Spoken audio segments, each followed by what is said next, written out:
Oi, galera! Estamos agora no nosso segundo episódio do podcast Em Cena, nossa terceira temporada. Agora, vozes femininas, vozes aqui de Araçatuba, mulheres, artistas. E você que está nos acompanhando, que chegou aqui na nossa terceira temporada, caso você não ouviu nossas outras duas temporadas, vai lá, busca no Spotify, acompanha.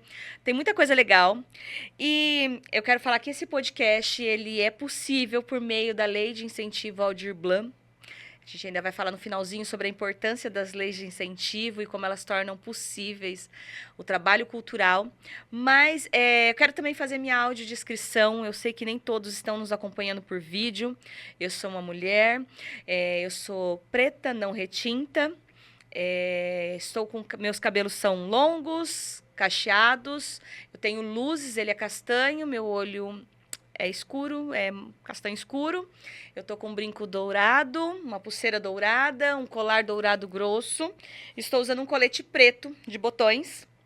E eu estou aqui com mais uma mulher maravilhosa aqui de Araçatuba. Uma mulher polêmica, eu acho, também. Eu acho que de todos é a mais polêmica.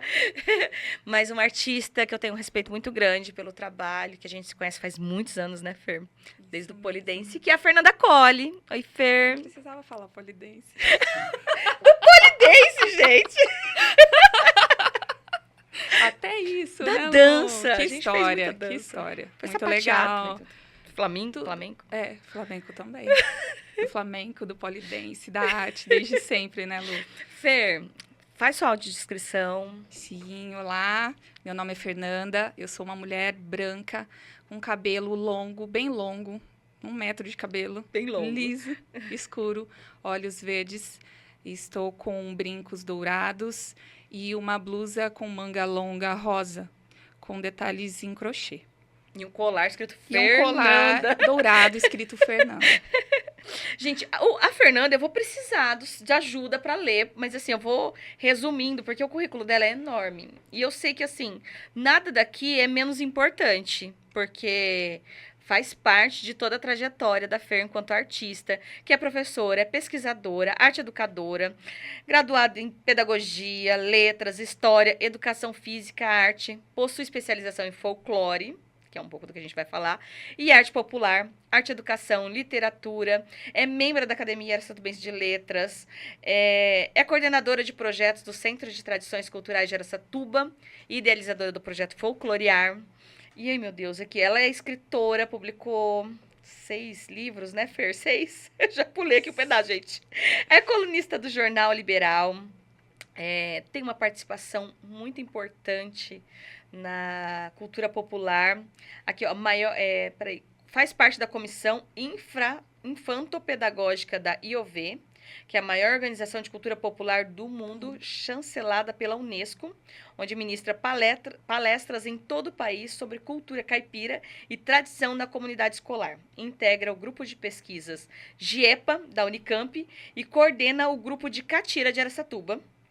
Eu vou pular mais um pedaço, gente, porque é muita coisa mesmo. É roteirista do documentário Viola Caipira, ganhador do prêmio Odete Costa.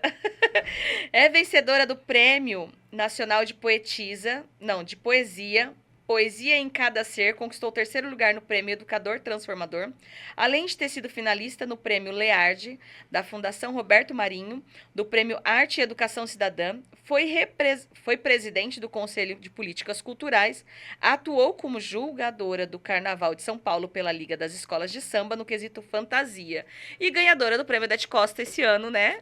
Na dança e na cultura popular. Na cultura popular. Oi, Fer. Odete Costa. Oi, Fer, tudo bem? Gente, é muita coisa essa mulher. É muito legal a gente ouvir, né, por uma pessoa tão especial, assim, por uma artista tão especial, é uma história, né, toda uma história, e cada item, né, não menos importante que a gente deixa de falar, mas é uma luta, né, algo que a gente conseguiu, né, com pessoas, com a ajuda de pessoas, com a ajuda de artistas, né, com a ajuda de pessoas da comunidade, com pesquisadores, e daí isso é resultado de muito trabalho e vejo como missão também, né, da cultura popular. Ô, Fer, eu sempre falo, é uma coisa que eu tenho na minha cabeça enquanto, quando eu tento me identificar como pessoa. que tudo que nós somos como conquista, como profissões, prêmios, faz parte de algo que eu sou além daquilo que eu me descrevo. Então, assim, se eu fosse falar pra você como você se descreve, é uma coisa que eu vou falar pra todas, viu? Além de tudo que você conquistou, o que você acha importante descrever em você, Fernanda? Tá. Eu, como Fernanda, eu sou uma caipira. Tenho muito orgulho da minha terra. Já tive propostas, né, de sair do país. Nossa, mas por que que você não vai, né, para outros lugares? Ou então vai para longe, vai para a capital, né, para estudar mais. A gente tem essa falsa ideia, dessas falsas propostas, sabe, de abandonar na nossa terra as coisas que a gente acredita, porque lá fora as coisas são melhores, né? Mas eu vejo que a minha missão é aqui, justamente com o meu povo e principalmente com as nossas crianças e os nossos jovens. Você também é Tá? mãe, né? Eu sou mãe, eu tenho 2 meninas, eu tenho 6 cachorros. E mais do que isso, né? A gente sabe que tem o maior amor do mundo, fica dentro da nossa casa, né? Mas o professor, ele acaba dividindo também o coração na sala de aula. E, atualmente, então, eu estou em 7 escolas. Eu tenho aproximadamente uns 800 alunos aí, que eu vejo como oportunidade de fomentar as nossas tradições, as nossas raízes, a nossa identidade como professora de arte, né, que estou, né, dentro das graduações esse ano. Eu estou exercendo a cadeira de arte e como servidora pública também, né, sou professora de arte no município, e é lá onde eu atuo nas periferias, né, com o projeto Catira, com o projeto Folclorear. E eu falo assim, Lu, a gente não faz projeto para ganhar prêmio. Não. Nunca fiz Também isso, acho que não. né? Nunca almejei isso. Só que cada prêmio conquistado, a gente vê que a gente está no caminho certo, tá? Então, assim, depois do Odete Costa, eu ouvi muita gente falar, mas é marmelada, né? De novo Odete Costa, mas 8 vezes Odete Costa, né? É que são 8 vezes o reconhecimento de uma luta de uma vida toda. E não né? foi só Odete Costa, né? São outros Sim. prêmios, né? Porque às vezes a gente ganhar na nossa cidade, ele te constitui, mas a gente sabe que tem toda uma trajetória que vai ser olhada. Mas Sim. quando você vê que não é uma pessoa que está ganhando um prêmio só Araçatuba. Sim. Eu acho que todos os seus contratos, todas as suas aprovações de projeto, todos os projetos que você é chamada para executar, eles são prêmios, eles são conquistas que consagram o trabalho que você faz. Então, assim, o Odete Costa é só mais uma confirmação, não só esse, como todos os outros, daquilo que você já vem construindo enquanto trajetória e que não é pequena. Sim, ô Lu, eu falo assim, ó, a questão de premiação, por que eu dou tanta importância para o Odete Costa? Porque é da minha terra. Que é da sua terra. E você fala sobre a sua terra. Exatamente. Então, se for colocar, assim, a gente fazer uma relação de premiações e tudo mais, eu sou muito mais reconhecida e respeitada lá fora do que aqui. Acho que Né? Eu acho que isso daí faz parte do universo artístico de uma forma que a gente não deveria ser. Não deveria ser, Não mas... deveria ser. Né? Então, ultimamente, eu venho conquistando espaços que eu nunca acreditei aqui na cidade que poderia ocupar, né? E estou muito feliz e satisfeita por isso, porque as conquistas, pelo menos da minha parte da cultura caipira, elas são feitas com muito respeito, sem pisar em ninguém, né? Sem querer inferiorizar culturas ou movimentos ou qualquer tipo de ações. E quando a gente chega para uma apresentação, a gente vê que as pessoas, elas querem isso, elas pedem isso, e fazia muito tempo que elas estavam esperando, né? Então, esse ano está sendo muito, muito especial. E da onde nasce a cultura popular, Fer, para você? Tipo, trabalhar com cultura popular, catira, não são coisas que a gente tem muitos artistas na cidade, com muitos trabalhos distintos, e é legal a gente entender que Araçatuba, ela tem grandes artistas em vários segmentos, e que cada um está ocupando um lugar e tem seu espaço. Mas é incomum, não é uma coisa que a gente vê o tempo todo, alguém fala assim, eu trabalho cultura popular. Não porque ela não exista e ela não seja forte na nossa cidade. É porque acho que a gente já até falou sobre isso, sobre às vezes ele ser marginalizado. Não é às vezes, é o tempo todo. O tempo todo. Não, mas eu vejo pessoas que têm uma admiração e respeito muito grande, mas a arte por si só que marginaliza ele. Sim. Não são as pessoas. A cultura é social. É social. Né? Então, assim, a cultura popular, ninguém vive de cultura popular. Tá? Nem eu, com tantos prêmios e com tantas pesquisas, eu não vivo de cultura popular. Eu sou professora. né? E com muito orgulho, inclusive. Mas é muito assim, a gente luta pela equidade. Por quê? Porque o nosso espaço como cultura popular, então a gente trabalha o dia todo para depois exercer o papel de artista. Né? Então, quem faz parte do meu segmento, principalmente da cultura caipira, foi o cara que trabalhou o dia todo na roça, né? Que trabalhou na lida do gado o dia todo e chega à noite e vai tocar uma viola. Certo? Ele já nasce desse segmento então, ou não? Já nasce... A cultura popular não nasce.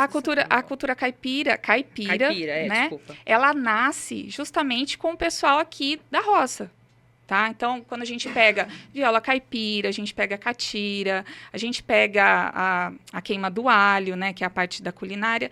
Tudo isso vem das pessoas que elas não estão fazendo a arte. Elas estão sobrevivendo enquanto os outros fazem a arte. Então, ela já começa um passo atrás. Né? Então, o que a gente tenta fazer? A gente tenta correr para conquistar um espaço dos outros segmentos. Certo? Porque, por exemplo, nós não temos um espaço, nós não temos uma academia para praticar a nossa cultura caipira. Certo? Então, e isso acontece com todos os outros segmentos da cultura popular. Enquanto os outros artistas estão aperfeiçoando as suas técnicas, a sua arte, nós da cultura popular estamos trabalhando, sobrevivendo. Né? E tentando manter as nossas tradições. De que forma? Por que você acha que isso acontece, Fer? É sempre uma discussão que eu trago muito grande sobre isso, tipo assim, como se firmar no mercado de trabalho, olhando como a arte, como...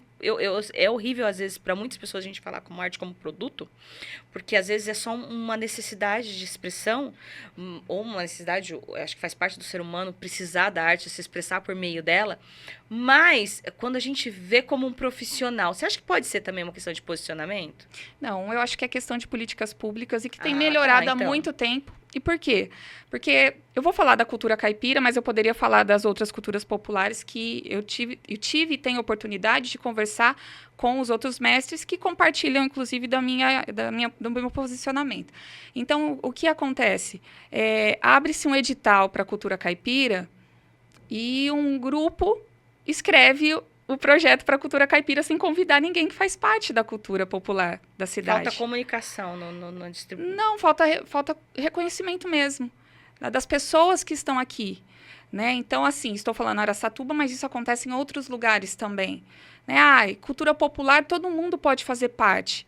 É um meio muito democrático, certo?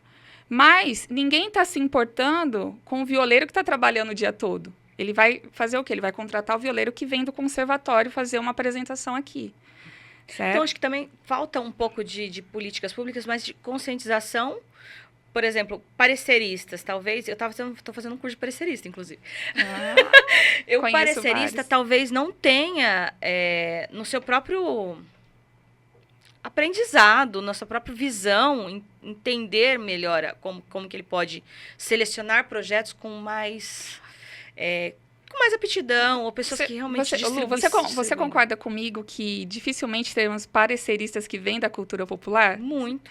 Considerando que eles estão sobrevivendo, estão na lida, e assim, é muito difícil eles escreverem projetos, precisa de pessoas para que incentivem, e muitas vezes, igual tem ocorrido na cidade, a gente ganha um espaço e as pessoas elas não se reconhecem, elas não nos reconhecem. Né? Então, é muito difícil a gente disponibilizar de tempo, de investimento, a gente precisa de mobilização social e chega assim, no produto final, os próprios artistas não nos reconhecem. Né? Então, assim, por isso que eu falo, fico orgulhosa do meu currículo, mas... Né? Ainda assim, eu tenho que justificar o que eu faço ou deixo de fazer. De onde surge a Fernanda que resolve trabalhar com cultura caipira? Eu nunca resolvi isso. Né? Na verdade, natural. Foi natural. Né? Surgiu... Mas em algum momento você foi alimentada, semeada e por isso que meu trabalho é todo voltado para a educação também. Porque foi justamente daí que surgiu esse interesse.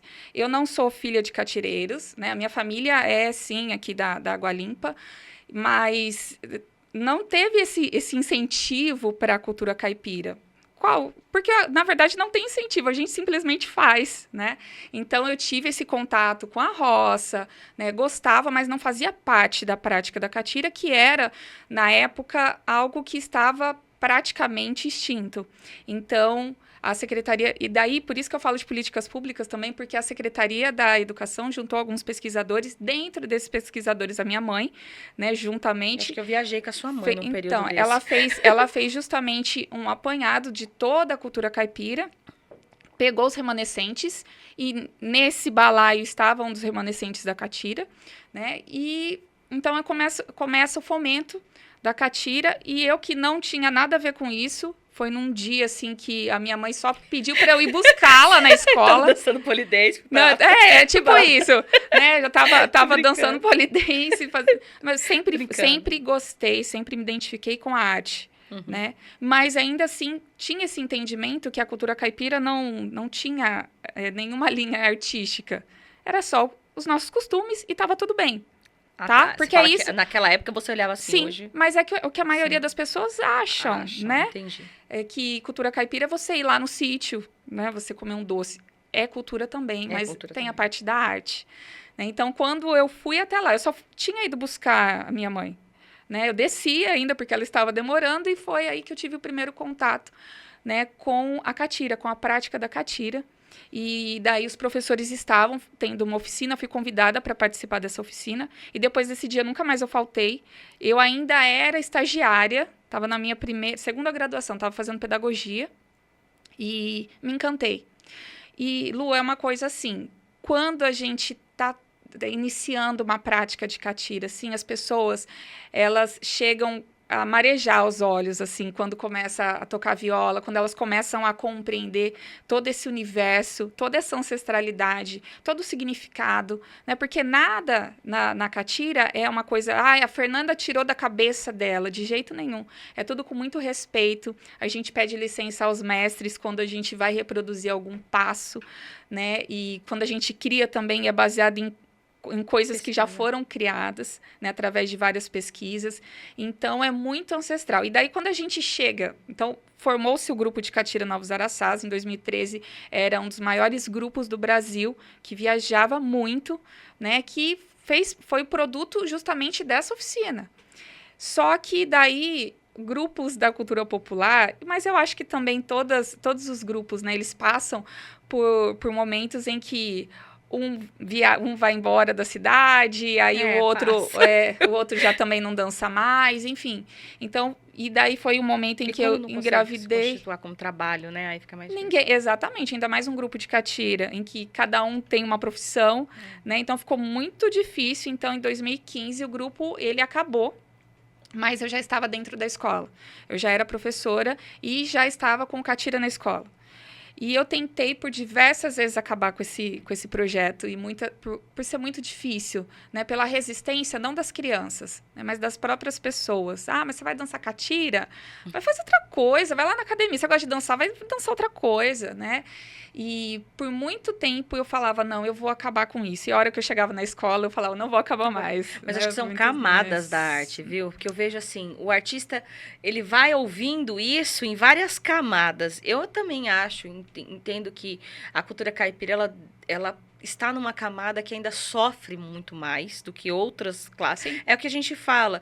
É muito diferente quando a gente vai ver um piano, a gente tem um olhar ainda preconceituoso, no sentido de como se isso fosse clássico e de elite, e às vezes a gente usa uma viola, e aí a viola não vai ser... Você colocar um pianista e um violeiro, ele não vai receber o mesmo valor, sim, fazendo o mesmo trabalho. Inclusive, alguns pesquisadores da USP entraram em contato comigo, eu passei para eles algumas pesquisas, que eles abriram recentemente um curso de viola caipira, né, o curso de música deles, e olha quantos anos que tem, então, o curso de música, né, e agora que eles estão tendo esse olhar, essa visão para o interior.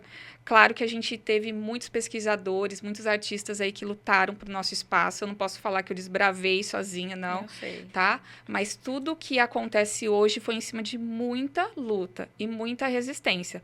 Porque até nas minhas palestras, em alguns lugares do país, quando eu chego, a pessoa olha e fala assim, mas você é caipira? Como assim? Eu não entendi. Você é caipira? A gente achava que você ia vir aqui de vestido xadrez, com 2 Maria Chiquinha e de bota. É tão Aí, difícil, né? A arte, ela né? tem um lugar onde as pessoas te definem como Exatamente. padrão estético, É isso, inclusive. e eu me senti assim, já presenciei também com relação aos indígenas, né? Quando, mas o indígena, nossa, ele tá de roupa, ele veio dar palestra de roupa, e a caipira não veio de bota e de xadrez, sabe? Assim, algumas... Cadê o seu personagem? Então, assim, reduzir o caipira a algo estereotipado. Reduzir naquele produto, Eu escuto né? isso, Fer, só por ser. Me vestir de uma maneira mais normal, mais comum. No normal que eu falo, não é normal, né? Mas, tipo assim, eu não me visto muito despojada, igual às vezes os artistas são vistos. E aí o pessoal acha que eu não sou artista, ou eu posso ser artista, mas eu não sou boa. Sim. Porque eu sou comum demais para a maioria das pessoas. Eu não sou. Eu não tenho um corpo que se espera, eu não tenho a altura que se espera. Eu não me visto despojada, eu uso uma roupa muito normal. Meu cabelo é normal. Para eles são normais. Eu já ouvi, inclusive, que como que eu posso não me considerar uma mulher branca e usar cabelo liso? Tipo assim, tem que ter um padrão que a gente tem que viver dentro dele. Sim, o estereótipo do caipira, é um pouco complicado, Lu. Por quê? Porque a gente precisa agradecer o Monteiro Lobato por isso, quando ele criou o Jeca Tatu, em que ele colocou toda a cultura caipira como algo inferiorizado, burro, que fala errado, né? É engraçado esse personagem, mas as pessoas da capital nos definem justamente daquela maneira, né? Então, eu entro num espaço que é a comunidade escolar com crianças falando, eu não sou caipira. Em Taveira, por exemplo. Ela é caipira. Em Taveira. Né? Então, assim, a gente desconstruir isso, que caipira não é vergonha, né?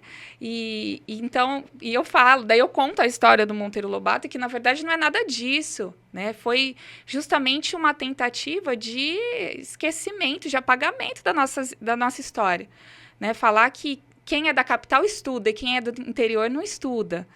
É igual quando você vê um filme americano que parece que nós somos todos iguais, que vive numa periferia, ou a gente ou na Amazônia. índio, ou na Amazônia. É isso. É muito... quem está de fora define um padrão. Agora, quem está de dentro também tem a síndrome do vira-lata, eu acho, né? Tipo assim, eu não consigo aceitar quem eu sou, e aí eu coloco aquilo tudo como algo ruim. Tipo, sim, eu sou aquilo, Lu, mas eu não enxergo que eu sou aquilo e acho aquilo ruim. Então, o meu trabalho age para combater isso, aqui na cidade. E como é a luta? Né? Então... Fala dessa luta. Por isso que eu falo que a Fernanda é polêmica, porque eu acho que você tá numa classe artística que não é elitizada em Araçatuba, mas que acha que é e que quer fazer padrões. Não tô falando que a maioria são meus amigos, mas eu sei porque eu também vivo isso dentro desse universo. Quando eu fui fazer circo, parecia que eu tava descendo degraus, não subindo. Sim. E assim, é engraçado porque eu sou apaixonada por esse trabalho, não sou palhaça, né? Mas experiencio essa faceta da arte. Mas as pessoas olharam pra mim como se eu tivesse... Porque, né? Tipo, você tava no teatro, fazendo teatro. De repente vai ser palhaço, como se fosse algo ruim. Você vai sair do teatro, vai pra rua. Então, é uma cabeça ainda limitada, né? Então, essa cabeça limitada... Que não é só aqui em Araçatuba. Acho que a gente sabe que nas outras regiões também tem, mas né? a gente tem que falar da nossa cidade, o que acontece aqui. Né? Até porque hoje eu sou a principal representante da cultura caipira. Eu ocupo o lugar de pesquisadora numa instituição que é a maior do mundo, chancelada pela Unesco. Pessoas do mundo todo entram em contato comigo, né, vêm até o nosso estado, justamente para perguntar sobre a nossa cultura, que é tão rica e tão interessante lá fora. E aqui dentro, eu tenho que justificar o porquê que eu falo de caipira, o porquê que eu falo das nossas tradições. Né? Então, isso é maçante, né? Isso é chato, isso só mostra que os nossos jovens precisam sim compreender mais das nossas raízes para que eu não tenha que ficar justificando o porquê que o caipira está tomando o seu lugar de direito, né? Que é dentro das universidades, porque nós temos agora lá na Unicamp o nosso espaço do caipira. Dentro dos festivais, né, nós temos aí justamente o Festival de Olímpia, nós temos Ijuí, no Rio Grande do Sul, nós temos o Festival do Cariri, nós temos o Festival de Serra Talhada do Nordeste, que não tem a cultura da catira, mas respeitam demais o trabalho que acontece aqui em Araçatuba. E eu tenho que ficar justificando, então, por que que eu dou aula de catira aqui na nossa cidade, que é terra de catira? Então, quando eu estou na escola, o grupo de catira atual é formado por 12 jovens, né, de 15 a 18 anos. E esses jovens, inicialmente, eles faziam parte justamente dessa galera que achava que sabia muito e que catira era algo ultrapassado. E tem essa questão também, sabe, Lu? Tem gente que acha que tradicional é ultrapassado, né? E, na verdade, ultrapassado é quem pensa isso, tá? Tradicional é relacionado à raiz, à identidade. Tá? Então, quando você fala em raiz e identidade, não tem nada mais contemporâneo do que você conhecer a sua história. Então, já começa por aí. A gente não tinha nenhum museu, né? Exatamente. Já começa por aí, tá? E grupos de danças contemporâneas, inclusive, entrando em contato comigo para que eu vá até eles para fazer oficina, justamente porque eles têm se interessado, sim, em conhecer a história da Paulistânia, né, que é a nossa região, que pega o estado de São Paulo, Minas, Mato Grosso do Sul e o norte do Paraná, né? Então, toda essa área tem um mapeamento da catira. Né? E esse ano saiu daqui justamente o pedido da catira como um patrimônio material nacional. Né? Saiu daqui de Araçatuba. Por quê? Porque eu consegui juntar todos os documentos de todos os estados. Então, a catira está centralizada aqui. Né? E eu não acho que eu tenho que ficar justificando o porquê. Mas o prêmio LED lá da Globo, ela foi finalista, porque ela só fala de cultura caipira. Sabe? Algumas coisas que eu não tenho que justificar.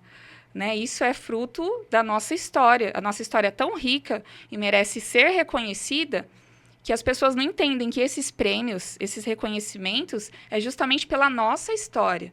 É a Fernanda que fala, mas a Fernanda fala da história de um povo. Né? Não foi algo que saiu da minha cabeça e eu decidi criar, não. Eu falo pelos meus ancestrais. E por que você acha que tem que justificar, Fer? Porque pedem justificativa o tempo todo. Eu não acho que tem que justificar. Eu só respondo os questionamentos, né? E vem da onde? E por quê? Você acha assim? Da classe artística, né? E de pessoas que desconhecem ou não respeitam as nossas raízes. Infelizmente, né, algumas pessoas, eu não posso generalizar, algumas pessoas vêm da capital e acham que a gente tem que nos enfiar goela abaixo toda a cultura da capital, né? A gente tem que conhecer as outras culturas, sim. Há uma necessidade como ser humano. Mas maior do que conhecer as outras culturas é conhecer e respeitar a nossa história. Então, eu não posso entrar num território caipira, e pisotear em cima da história caipira. Isso foi feito, Lu, por muito tempo. E uma não muda a outra. De jeito nenhum. Escolher eu acho que a arte é tão individual, mesmo que se faça de forma coletiva, eu nunca vou representar você. E você nunca vai representar eu, porque aquilo é algo que vem da minha essência, das minhas vivências. Exatamente. Então, e você concorda comigo que você é resultado da sua ancestralidade, Sim. Dos seus antepassados? Quando você fala em vivência, você não pode descartar as histórias que a sua família construiu para você estar aqui hoje. É exatamente isso que eu falo. E além de tudo, é de todas as narrativas que me acompanharam até eu ser hoje a Luana. Por que algumas me pegaram e outras não? Por que algumas eu escolhi que eu preciso me expressar enquanto arte nelas e outras não? Né? Inclusive, pode ser que muitas pessoas, como você mesmo disse, tenham vergonha da representatividade caipira porque enxergou o caipira dentro de um universo muito... qual que era a palavra que a gente estava usando? Muito estereótipo. Sim. Só que... Não, eu acho que esse lugar de fala, existe espaço para todos. Porque, às vezes, eu preciso falar muito mais de um tema do que de um segmento. Eu não preciso ser a palhaça igual todos os palhaços. Exatamente. Eu posso ter a minha maneira de me manifestar enquanto artista. Então, eu acho que, agora, existe um poder muito grande, que eu acho que é o que tornou a cultura caipira aqui em Araçatuba tão forte, que é um poder de ouvir de alguém aquilo que eu sei que é de mim. Sim. Então, eu estou ouvindo alguém falar, mas eu por mais que eu possa não querer, eu me identifico. Porque quem não ouviu viola em Araçatuba? Quem não cresceu ouvindo viola? Eu posso não tocar viola, eu posso não entender a música, eu não cresci tocando viola. Eu não sei tocar, eu não cresci com muitas pessoas que tocavam, mas eu ouvi muitas vezes viola. E mesmo grande, mesmo adolescente, fez parte de convívio, então eu sei que eu me identifico com aquilo muito mais do que com piano, e eu admiro. Sim. Mas quando eu era criança, eu queria tocar piano. Mas eu vou falar pra você que eu toco piano desde os meus 5 anos de idade. O meu avô é maestro, né? Ele é aposentado, mas foi o primeiro maestro da Polícia Militar. Então já surge um Então relacionamento nós temos, com a música. mas eu tenho também conhecimento da cultura erudita. Sim, certo? isso não impede uma coisa da outra. Mas e daí? Ela é caipira. É. É isso, sabe? Sim, eu sou caipira. E que bom que eu sou caipira. Que bom que eu respeito as minhas origens. Porque é tão triste a gente ouvir jovens falando, eu não sou caipira de jeito nenhum. Né? Mas é porque desconhece a riqueza do nosso povo. E então, a comunidade escolar, quando a gente dá uma aula e a gente explica o que é ser caipira, o que é a cultura caipira e como ela nos influencia, e a gente vê jovens... Eu tenho alunos que são MCs maravilhosos, que são slammers maravilhosos, mas quando eu chego, eles... Ô, professor, ó a moda de viola que eu acabei de ouvir. Eu fico muito feliz. Né? Por quê? Porque é justamente esse reconhecimento das nossas raízes. Não é você querer que tudo seja apagado e a partir de agora todo mundo só vai ouvir moda de viola e dançar catira. Não é isso. Mas é que quando as pessoas ouvirem uma moda de viola ou assistirem alguém dançando catira, que respeitem essa arte, assim como uma apresentação de balé, assim como uma apresentação de dança contemporânea, que não é o que acontece. Tá? Então a luta é essa. Né? Já aconteceu muitas vezes... Mas a gente pode dizer que acontece menos, eu acho. Inclusive, pelo fortalecimento desse trabalho que é importante. Se ele não existisse aqui, ele com certeza seria ainda mais degradado. Isso. Atualmente, eu faço orientação de todos os grupos de catira do Brasil. Então, eles têm muita dificuldade em fomentar isso, justamente por esse estereótipo do caipira. Os nossos jovens acham que você ser caipira, você ser inferior a algo.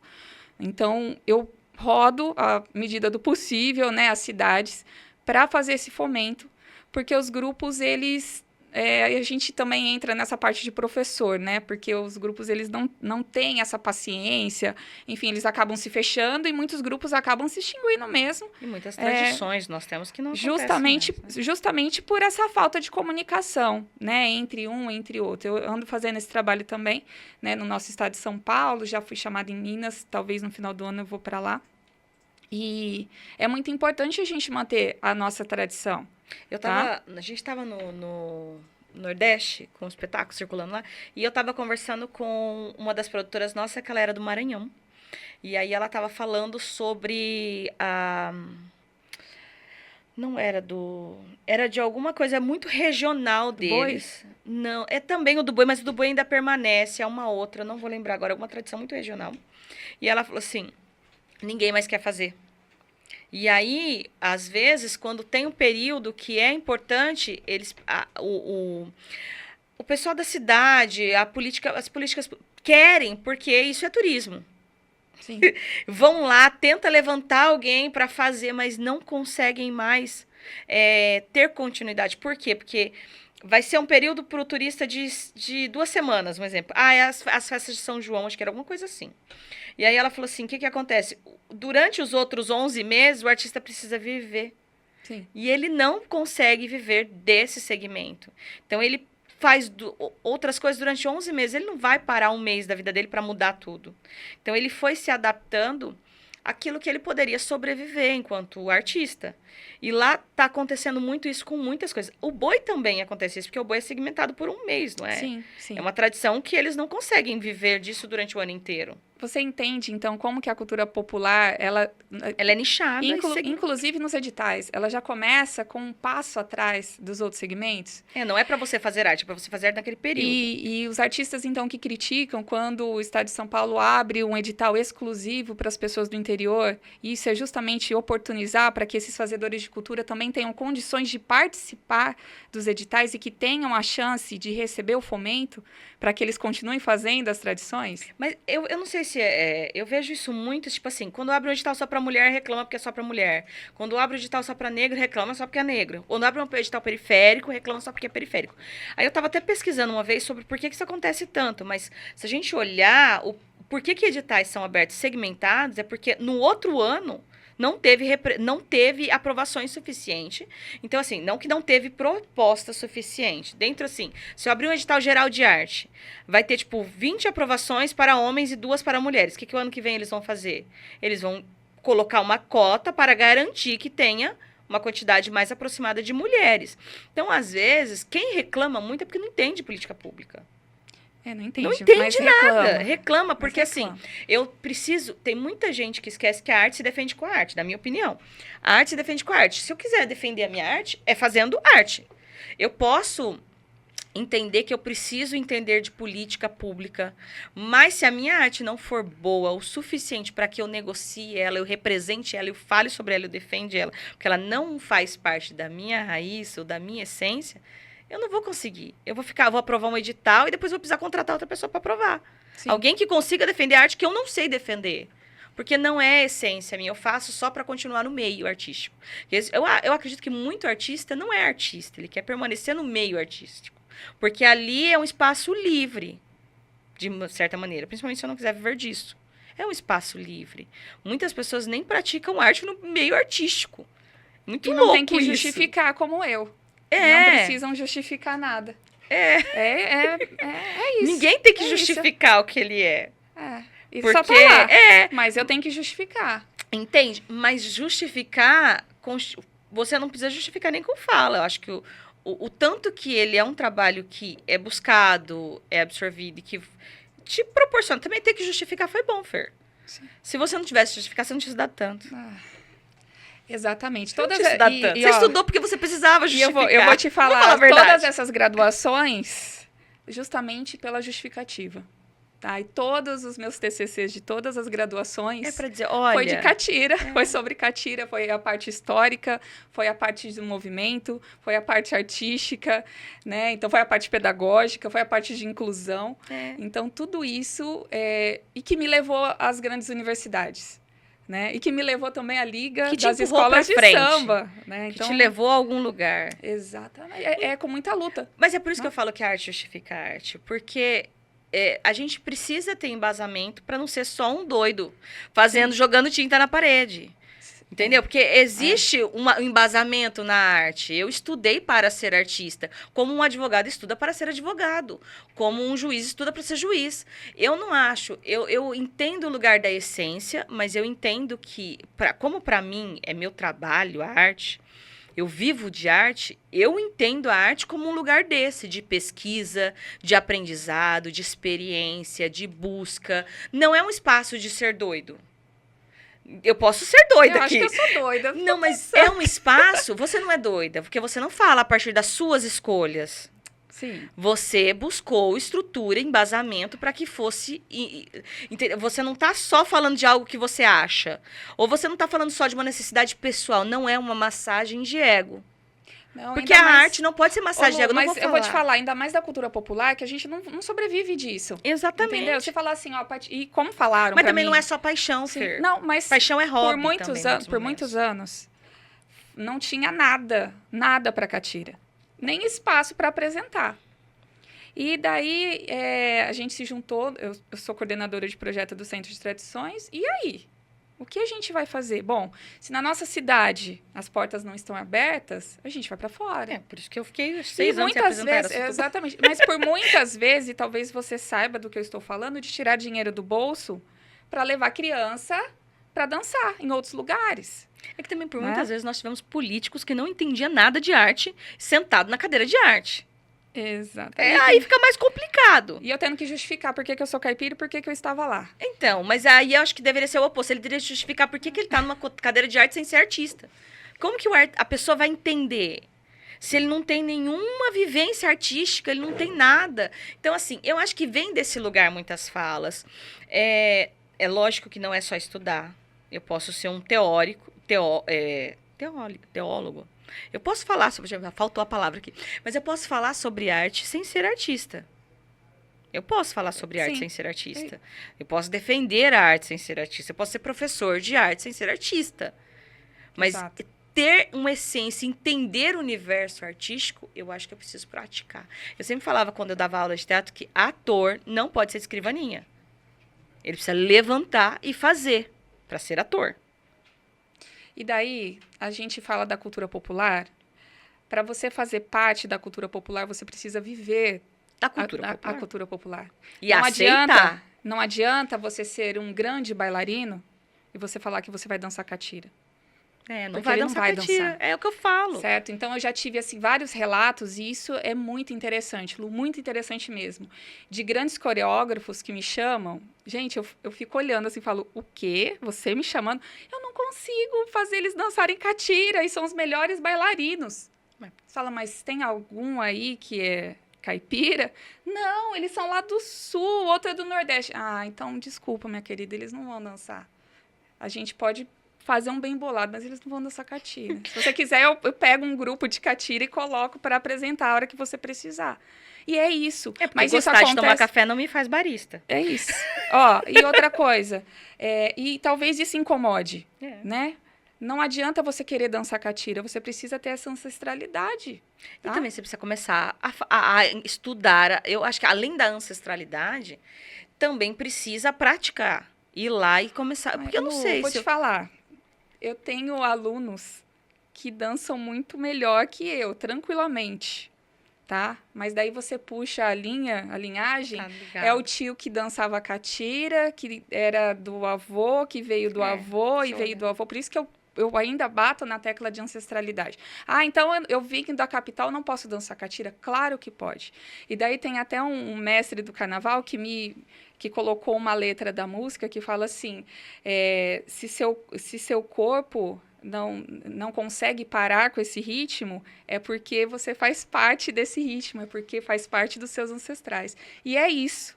Então, se você se identifica com a catira, você pode ter certeza. Tá nesse lugar de identificar. Exatamente. Ai, nossa, eu vim lá da Amazônia, mas eu vim para cá e o relato do Bill, por exemplo, né? Eu vim para cá e me apaixonei com pela viola, pela cultura caipira. Pode puxar a sua árvore genealógica, que eu falo assim, sem sombra de dúvidas, tá? Alguma coisa relacionada à cultura caipira vai ter, tá? É ancestral, não tem como. Tá? As pessoas que vêm dos outros países, elas acham legal, elas acham bonito, tá? Mas se você pega o pessoal do Texas, por exemplo, eles se identificam muito com a nossa cultura caipira. Por quê? Porque é o pessoal da roça de lá, entendeu? Então, eles gostam muito. Né? É justamente essa questão de afinidade. E a nossa cultura caipira, ela também se identifica muito com quem? Com os povos originários. Porque o conhecimento caipira é aquele conhecimento, eu até falo para os meus alunos, a gente olhar para cima e sabe se vai chover ou não, né? A gente olha a boiada e sabe de onde vem a tempestade, machucou o pé, já sabe que pode pegar a erva de Santa Maria e colocar no pé. Essas coisas, quem nunca? Né? Essas coisas é regional, é caipira isso. Né? E eu acho que é rico. E tem ocupado o espaço. E tem uma outra coisa, né, que eu, hoje menos, por ser mulher. Porque catira é uma dança de peão, certo? Então, há 15 anos, quando eu estava começando, todo esse movimento dentro das escolas, professora, ok, né? A gente vai e a gente luta. Mas, em algumas palestras, as pessoas falavam, mas por que você está dançando catira se você é mulher? Eu falei, eu sou mulher, porque se eu não dançar, não tem ninguém na minha terra que vai dançar. Se eu não fomentar, não vai ter ninguém. Eu preciso ser coordenadora de grupo.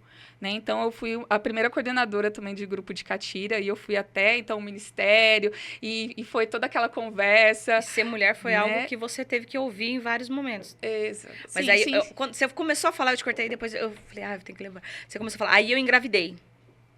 Sim.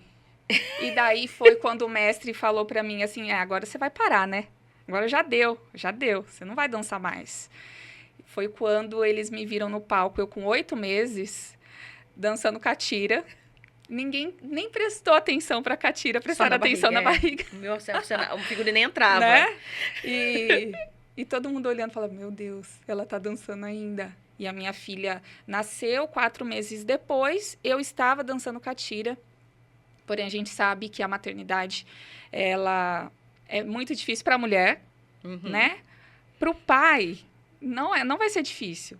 E quando o seu João tentava me explicar... Principalmente profissionalmente, né? Quando o seu João, né? Quando o saudoso seu João, ele tentava me explicar isso, eu não queria entender. que ele falava, você vai ter filhos e vai ficar muito difícil para você. E você talvez não consiga. Né? Então, tanto é que quando eu estava grávida, que eu estava lá, dancei catira, no outro dia ele estava lá na minha casa. E daí ele falou, ó, parou, já deu. Você já fez a sua parte, tá tudo bem, tá tudo certo. Eu falava, não, mas seu Teodoro, seu João Teodoro. O grupo acabou, não tem como. Mas é uma decisão que tinha que ser sua, né, Fer? E ele falando, mas você fez até onde deu, e tá bom. Todos nós, né, todos nós. E ele falava, eu tô quase morrendo. Eu falava, pelo amor de Deus, seu Teodoro. Né? E depois, né, que eu consegui, que a gente volta, né, talvez mais forte do que nunca com o projeto, foi justamente quando ele chega para mim e fala, olha, agora eu posso morrer em paz. E ele falece uma semana depois. Né? Então, essa questão de... Sua primeira filha estava com quantos anos? 2 anos. Então, você ficou 2 anos parada. Não fiquei... Eu fiquei com uma carga reduzida. Então, assim, eu estava com 1.000 alunos de catira. Foi quando eu engravidei, e daí eu tava com 50 alunos de catira, que também é bastante. Também, aí eu ia falar, não é pouco, né, Fer? Mas de 1.000 para 50, né, a gente já sente o baque. E é nesse momento de fragilidade que a gente encontra as pessoas para apontar lá, tá vendo? Não dá certo, porque era 1.000 e de um ano para o outro caiu para 50 e ninguém colocou na balança. Poxa, ela tá com filho, né? Ela tá no processo. Tá no processo ainda. Não, ninguém. E daí foi só julgamento. E daí de 50 caiu para 30, de 30 caiu para 20, de 20 caiu para 15, veio a pandemia, né? E daí quantos anos parou. tem a sua primeira filha? vai fazer 9 anos. Então acho que a gente viveu na mesma Sim, fase. Exatamente. Veio a pandemia e eu não parei, porque daí eu comecei a fazer vídeos online, mas para as outras pessoas, encorajando as outras pessoas. A gente conversava bastante. Junto em um projeto. Sim, a gente trabalhou. Tô tentando lembrar o nome do projeto. Eu também não lembro. Mas eu lembro que a gente fazia muito essa movimentação para que as pessoas não desistissem. Né? Mas eu acho que quando a gente fala vozes femininas, é importante a gente discutir quando é uma mulher na arte, a maternidade, ela é um dilema para muita mulher artista. Ela é um dilema. Não só pelas mudanças físicas, mas às vezes, exatamente por esse momento que ela se sente responsável, eu não vou dizer nem só a sociedade, mas ela se sente responsável. E aí é sempre um dilema muito grande, é onde eu conheço muitos artistas que param. Sim. Que param. E nem sempre é porque queria parar, mas por questões de discussões mesmo. Eu fui muito pressionada para parar por muita gente. Graças a Deus, o Rafa sempre foi meu parceiro. Eu sou pressionada. E não me pressionou, ele foi comigo. Eu sou pressionada pela sociedade, né? Porque hoje eu tenho 2 meninas. É casada, como você consegue fazer tudo isso aí? E assim, mas peraí, você acha certo deixar o pai cuidar de 2 meninas? Aí você fica assim, o pai cuidar de 2... o pai cuidar das filhas dele? Ele vai fazer o quê, né? Entendi. Ainda mais que é 2 meninas, né? Sabe, assim, então, assim, nossa, mas você vai deixar a responsabilidade para ele? Ou, nossa, esse mês ele que teve que ir na reunião de pais... Algumas coisas, assim, que ele não enfrentaria isso. É que eu falo que nem sempre o preconceito em ser artista mulher vem de casa, mas vem de fora, mas vem muito forte. Sim. Não que não tenha em casa, às vezes tem, em discursos, em debates, mas normalmente vem de fora e eu percebo que, assim, não sei se é porque outras profissões são mais regradas com horário de entrada, horário de saída, ou não sei, que dá para fazer de outras maneiras, mas parece que a artista, dependendo do que ela faz, ela não pode ser mãe. Ou ela é mãe ou ela é artista. Ou ela é mãe ou ela é artista. E a minha situação é de professora também. Ou ela é irresponsável. E daí eu fico com a parte do irresponsável. Do irresponsável? Né? Irresponsável. Mas eu sou bem resolvida com a minha família, né? A minha rede de apoio é a minha família. Eles ouvem as críticas, eles filtram. Muita coisa eu sei que eles deixam de me falar, justamente por saber que não é isso, né? Não é esse o caminho. E as minhas filhas também, elas não querem. Foram algumas críticas que elas fizeram afastar das apresentações da mamãe. Então, elas não querem ouvir as pessoas falando ou criticando a mamãe. Elas não querem assistir? Né? Dessa questão da mamãe ter que se justificar. Porque teve algumas situações, alguns momentos da gestão anterior, em que elas ouviram, né, pessoas políticas fazendo piada da cultura caipira. E a maior já entende, né? Não, mas elas, como crianças, não acharam graça, enquanto outras pessoas riam. Então, olha quanta ignorância, né? A minha menina, né, de 7, 8 anos, estava entendendo que aquilo estava extremamente, né, preconceituoso, não estava legal, e ela não quis mais participar. Então, hoje, e eu super respeito esse espaço delas, né, mas é essa questão de mulher. E a minha preocupação é que são 2 mulheres. São 2 meninas, né? É bom que você vai formando na cabeça delas uma identidade até de força, né? Para elas entenderem um espaço que elas têm que ocupar. E eu preciso fazer isso, Lu, por elas também. Não só pelos meus alunos, mas por elas. Para elas entenderem que a gente constrói a nossa vida em cima de respeito, em cima de luta, em cima de trabalho. Né? Não é... Elas já viram a mãe delas sendo agredidas verbalmente, né? Ou tendo que justificar coisas injustificáveis. E eu simplesmente dar a resposta e sair rindo. Porque é isso que eu tenho, é isso que eu quero oferecer para as pessoas. Né? Da pessoa apontar o dedo para você e você se posicionar e sair na tranquilidade. É por isso que eu não sei, na minha cabeça, talvez porque fez parte de como eu tive que alcançar o trabalho, que eu acho que sempre é uma questão de posicionamento, porque se a gente depender do outro, realmente a gente não vai ocupar os lugares. Eu, como você mesmo disse, eu fui taxada de muito louca, porque eu viajei até faltar 5 dias para o Rafinha nascer. E voltei a viajar numa turnê de 3 meses quando o Rafinha tinha 16 dias. Eu levei ele. E foi maravilhoso, porque daí só tinha eu, ele, o Rafa e o elenco. Ninguém ia dar palpite em nada. E fiquei 3 meses ali, ó, blindada de palpiteiros, né? Mas eu entendo que para a mulher... ou talvez são casos mais aleatórios mais para o homem também, mas é um caso muito maior para a mulher que é artista, se ela não tiver rede de apoio, ou profissional em si. Com rede de apoio já é pesado pra gente, né? O nosso fardo é bem pesado. E assim, a minha arte, as coisas que eu acredito, elas ocupam várias linguagens artísticas e isso incomoda. Né? Então, por exemplo, eu sou escritora. Caipira, ela faz... não é a cultura caipira, é só a catira. Ah, não, mas... não pode escrever Mas, as justificativas do mais. E, então, assim, ocupo uma cadeira da Academia Araçatubense de Letras e isso incomoda também, né? E a gente só tem que dar risada, né, de tudo isso. Né? Mas eu acho assim, se você não tivesse estudado para ser escritora, não seria só ter cultura caipira que te faria escritora. Te faz escritora porque você sabe escrever. Sim. Você entende a diferença? Mas o estereótipo caipira não escreve.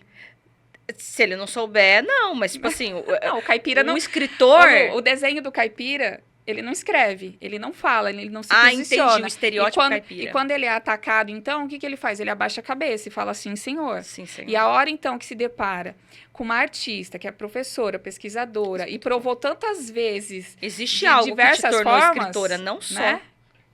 A linguagem que você usa... Mas é essa missão, essa necessidade de registrar as minhas histórias, os meus causos, as coisas que eu vivenciei.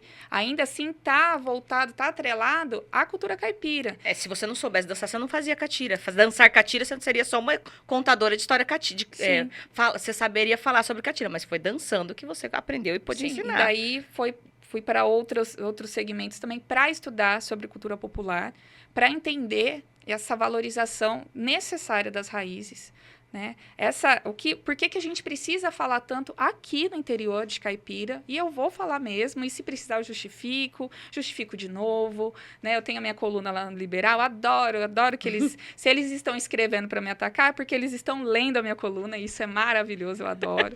Não, ninguém se incomoda com quem não está ocupando espaço. Né? Os nossos fãs são os nossos maiores haters, né? Aprendi isso com um aluno, tô chique.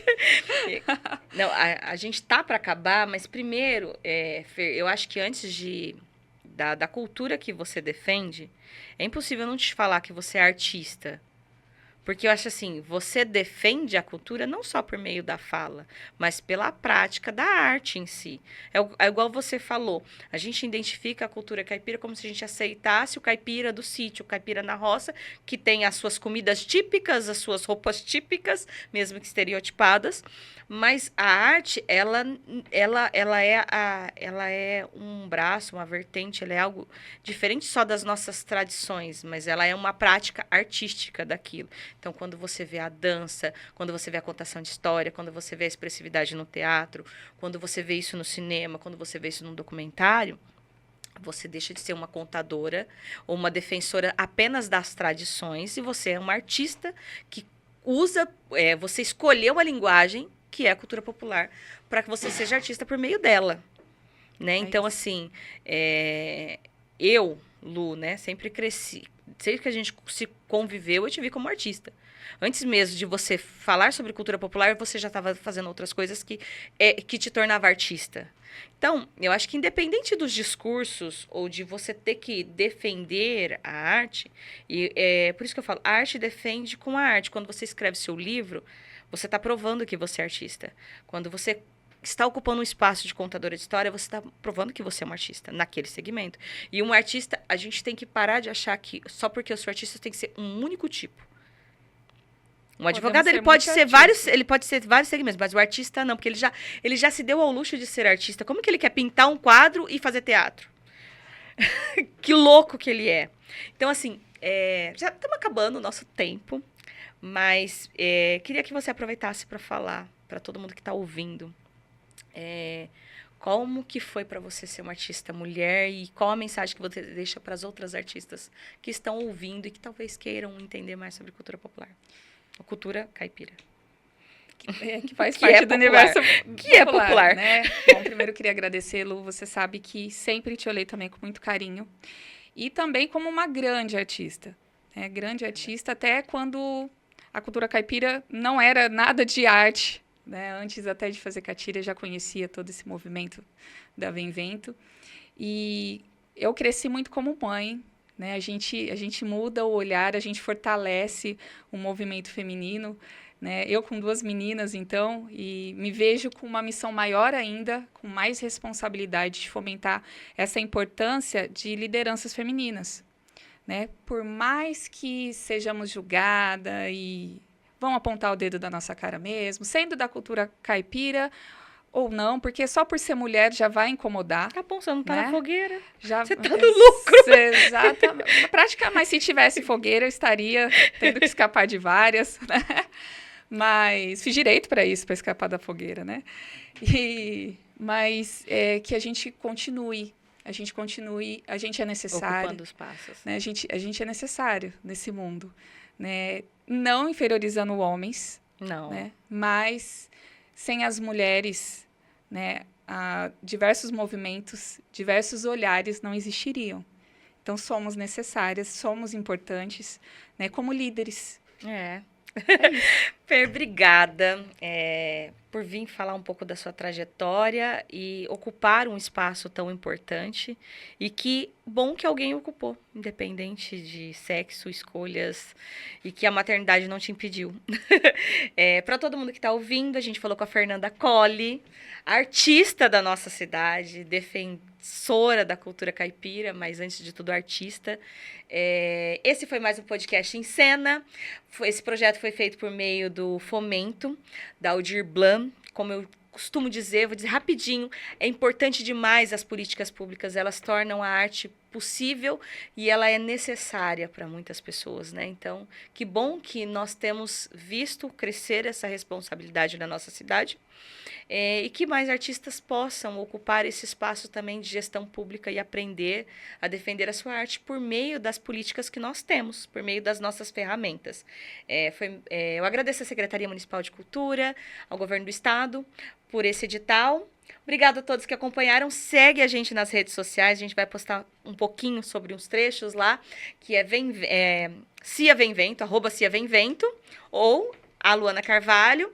E o da Fer, como tá o seu, Fer? Fernanda Colli Oficial. Fernanda Colli Oficial. Quero agradecer a Casinha Produções pelo espaço. Quero agradecer também ao Rafa, que não só é meu marido, mas é produtor do podcast, e que tá cuidando aí de tudo com muito carinho. A Carolzinha, que é a nossa assistente de produção, e a Neoplan, que é quem é responsável por distribuição dos nossos podcasts. Obrigada a todos, gente. É isso, foi mais um Podcast em Cena.